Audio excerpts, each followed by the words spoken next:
I would like to just kind of put a disclaimer out there that I'm not very smart. And until recently, I thought that EpiPens worked differently. And the way that I thought they worked was that they gave you like a boost of energy, and that it'd be really, really cool to have one in your drop bag during an ultra.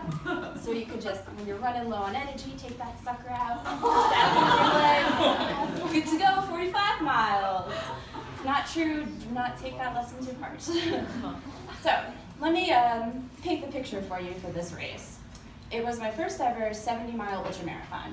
It was out in the remote area of Washington State in the Cascade Mountains, all up and around Mount St. Helens. There were very few aid stations. They were on average 13 miles apart. There was one that was in 19-mile length. So you kind of had to be there for yourself. And when the distance is that long, there's a lot of things that can go wrong. A lot of time for some bad stuff to happen. And even before the race, some bad stuff can happen. So leading up to this race, it's a point-to-point race. So you get on the buses at the finish line, they drive you to the start, or they're supposed to drive you to the start. But in this case, our bus got really lost. And getting really lost is okay in like many cities, but it's not really okay in logging roads in the remote Mount St. Helens area. So after our bus got lost, it had to do a 3-point turn on a logging road. I don't want to do it. My bus driver didn't want to do it. In fact, she actively asked us if any of us would do it for her. So if I wasn't awake already at 5:30 in the morning, I was then. Oh boy. And I was sitting on the bus wide awake, eating granola bar, getting ready, super excited, first ultramarathon of this distance. Buses finally show up. The race is going to start late because everyone got lost, which is okay. Everyone gets lost, so we start late. All right. And, so as we're about to start the race, I had to use the tree, which for you non-outdoorsy people means I had to go number 1. I find a tree, squat down, start to relieve myself, and because it had been raining forever, when I put my hand in the ground, I looked down, and something slimy and about 8 inches had crawled up my arm. Not a snake, worse, an earthworm. So I start gagging, this is gross. I throw up my breakfast on myself. I shift my body, I pee on my foot. At least 6 people saw me. They all asked if I was okay. Obviously I wasn't, but it's fine, I'm great. Cool. So we start the race. Hey, everything that went wrong is gonna go wrong, right? It's just gonna pour for the rest of the day, whatever. So I'm running, having a great time, feeling good. And then 4 miles into my 70-mile race, I got shot in the calf. I got shot. I looked down, and there's no bullet wound, but a giant wasp, the Voldemort of stinging insects, fleeing the scene of the crime.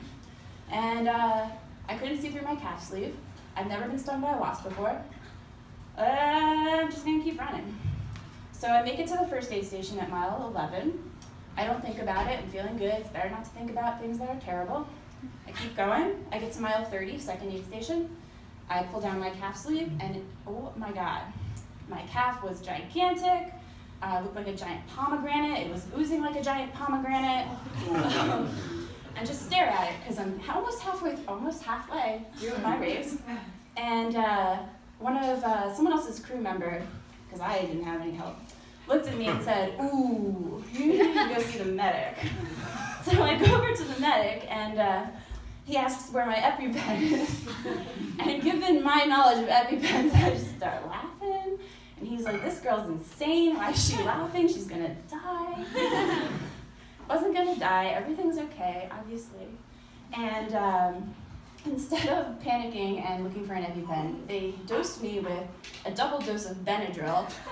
Not something you really want in the middle of an ultra. And they made me sit for 25 minutes. All the swelling subsided, it's still kind of oozy.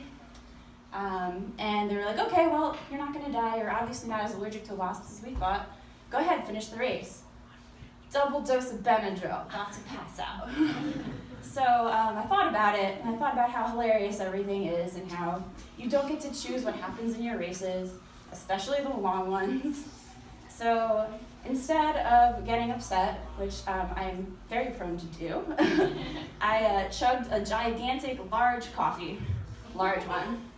And then I stepped back out into the rain, knowing that it would be night soon, and I dared Mount St. Helens to throw any other terrible insects at me. It didn't.